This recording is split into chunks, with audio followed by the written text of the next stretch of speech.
Assalamu alaikum everyone. So today we are going to be looking at the different types of objectives that exist in a business. Now there are lots of objectives that a business might have. Now we are going to looking at some common objectives that a business have, not specifically about how much percentage in terms of measurable. We're just going to be looking at a particular goal that a business might have. So here are the three basic objectives which a business generally have: profit maximization, survival, and growth. Of course, in profit maximization, it should be like how much the business increases its profits. That's something different that varies from business to business, but generally it's profit maximization. Survival also varies from business to business. It could be like how much longer do they want to survive. Some might have a period of 1 year, some might have a period of 6 months, and etc. etc. Growth is also dependent. It varies from business to business. Some business might want to increase their market share by 15%, 20%. Some might want to increase their outlets and stuff like that. So we're going to be just looking at the basic idea behind all these objectives, what these objectives are. Now, profit maximization, as the word suggests, is about maximizing your profits. The business tries to increase its profit by either reducing its cost or increasing the price, or increase the price by increasing value addition. Now we have talked about value addition. What it was, it's by increasing the difference between the price charge and the raw materials bought in.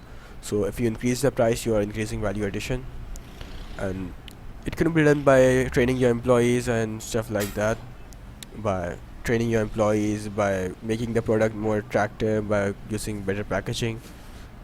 It is the main objective of majority of businesses, as it is considered that profits are the reasons business exists for. Generally, these are also for businesses where public limited companies, private limited companies, these large companies have profit maximization because the shareholders want rewards for their risk. So the business are generally pressurized to take this objective, to have profit maximization as their objective, so that they can generate a large profit, and that profit can be distributed to the shareholders in the form of dividends. So that's the basic idea behind profit maximization. Now some business also have the objective of survival. Now why does the business want to survive? The business lowers the price and makes enough sales to at least reach the break-even point, so as to cover the cost of the business. Now what's the break-even point? The break-even point is that level of sales where your total cost equal to the total sales made by the business. So in a sense, there is no profit being made, nor is there any loss.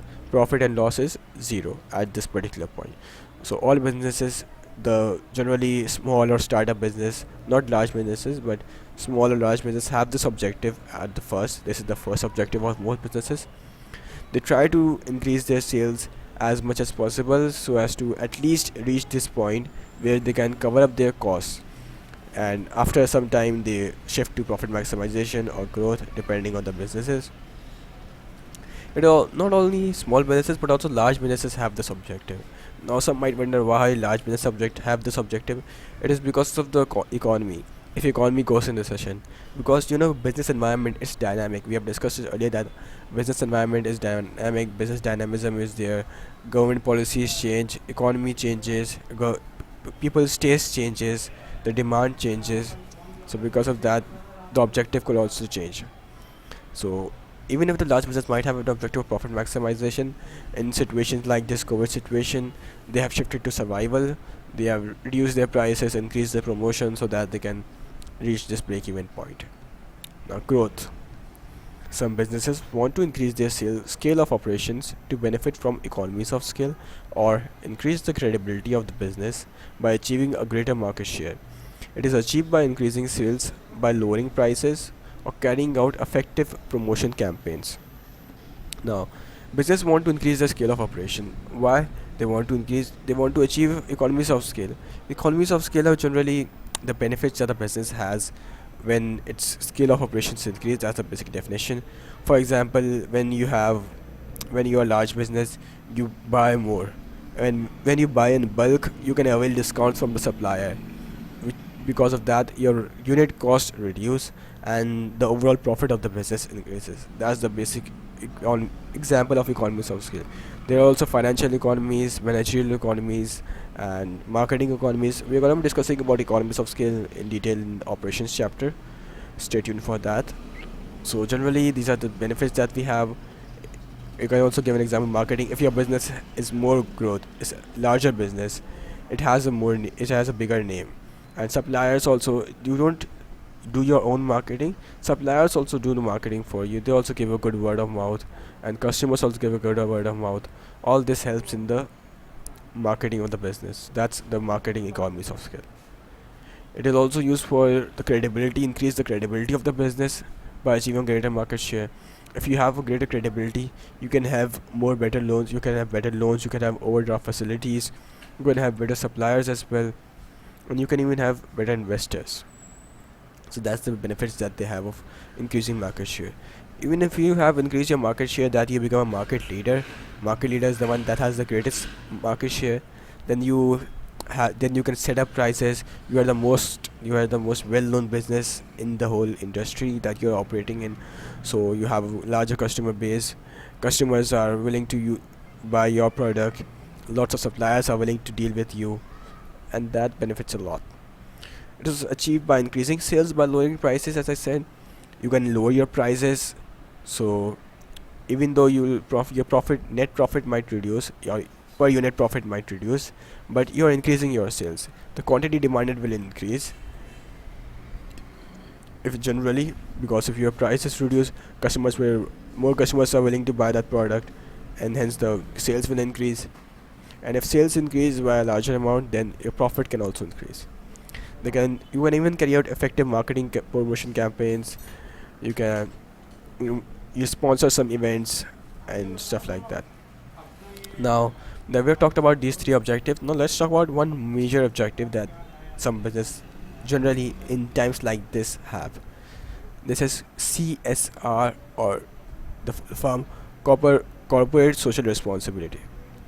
Now this is the objectives that businesses generally have nowadays, because of the growing concern that businesses only operate for their own profit. They only want profit, and people are very concerned of that. They, you know, sort of, you can say that they oppose the business because of they criticize the business for making profits. They want business not to just make profit but also help the society in some way. So that's a growing concern that's being here nowadays. So many businesses have taken this objective instead of profit maximization. This is the complete opposite of profit maximization, because in this, the basic idea behind this objective is that the business becomes more socially responsible. They take responsibility for their actions. They try to use economy sustainable ways of production. They try to decrease wastage. They try to not exploit the customers. They try to provide a healthy environment for the employees, give good salaries, and not overprice their products. So let's read this that I've written down. Businesses that consider the interest of society by taking responsibility for the impact of their decisions and activities on customers, employees, communities, and the environment. The customers, employees, communities, and the environment. What is one word for all these? Could be stakeholders. Stakeholders, I have to just write it down, I believe. Yeah.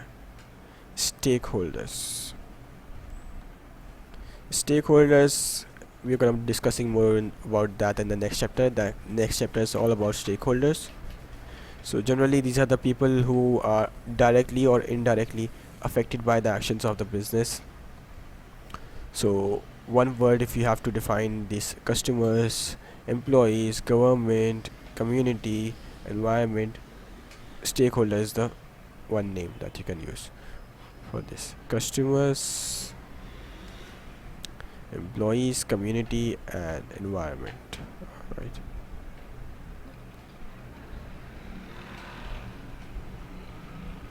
Yeah. So that's for stakeholders. Okay. Business generally use environmentally when they have corporate social responsibility as their objective. They generally use environmentally friendly production methods, safe and healthy working conditions for employees, decrease wastage, and do not charge extravagant prices for products.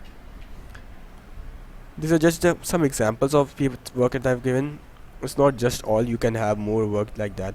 In profit maximization, when you're comparing it with profit maximization, you can explain it more briefly, more better way. So let's say when a business is profit motivated, they might try to decrease. They don't care much about the wastage that's being happening. They might charge extra prices for the products.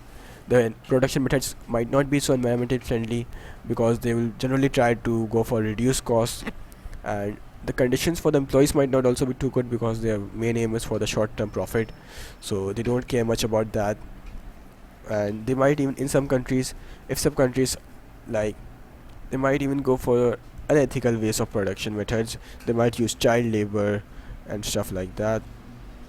They don't care much about the environment, and that's one of the biggest reasons that there's a growing concern for this objective to be employed. This objective should be employed by all businesses. All businesses should have this objective, not profit maximization. That's the growing concern that's been taking place right now.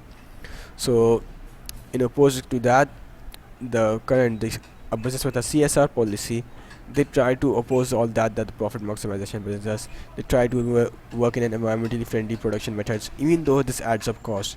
They try to provide healthy conditions for employees. They try to motivate employees by financial and non-financial methods. They decrease wastage. They do not charge extravagant prices of products. All of this adds to the cost of the business. The profits will reduce, but only the short-term profits will reduce. That's the basic idea. Your long-term profits can increase because it helps a business gain a better image. The business gets more customers in the long run, and they get more government support, so it overall helps the business as well, not just the society. It's a win-win situation for both of them. Now, this may add to the cost of the business and lowers profit, thereby reducing dividends, which may cause shareholder dissatisfaction, shareholder dissatisfaction, yeah, as they are often interested in short-term interest. However, due to increasing positive reaction of customers and business to that adopt CSR policy, in the long run, it will increase the sales of businesses. Now, shareholders will, of course, they always disagree with this. Shareholders are generally that they want their dividends, they want the rewards for their risk. So they always pressurize the business to go for profit maximization. So there's always a conflict between shareholders and other stakeholders, the community. Now, that's all about the types of objectives. Now, let's just discuss about mission statements. What mission statements are? Mission statements is a written statement of the core aims of the business in general terms to appeal to internal and external stakeholders and have a little impact on them. Objectives are generally in line with mission statements as it leads the business towards its mission statements. So objectives, the corporate objectives, they are generally planned in such a way that their mission statement can be fulfilled. So for example, mission statement for CIE could be something like, we want to provide higher quality education at the best way possible. And a bank will be that they want to fund growing businesses, innovative businesses, and all sorts of mission statements are there. They generally try to motivate employees to and give a better image of the business, that this business is such a great business, they're working for a betterment of society, and it gives an impression, a good impression generally. It isn't of course not useful for the management, of course, but it generally for external stakeholders has more impactful. For internal state, of course, you have to, for management, you have to use objectives are the basic planning tools, not mission statements, but they help to make up your objectives, to decide your objective. They help to give a good name to the business, to have an impression on the stakeholders of the business. So that's all about mission statements and types of objectives. Thanks for watching. Allah Hafiz.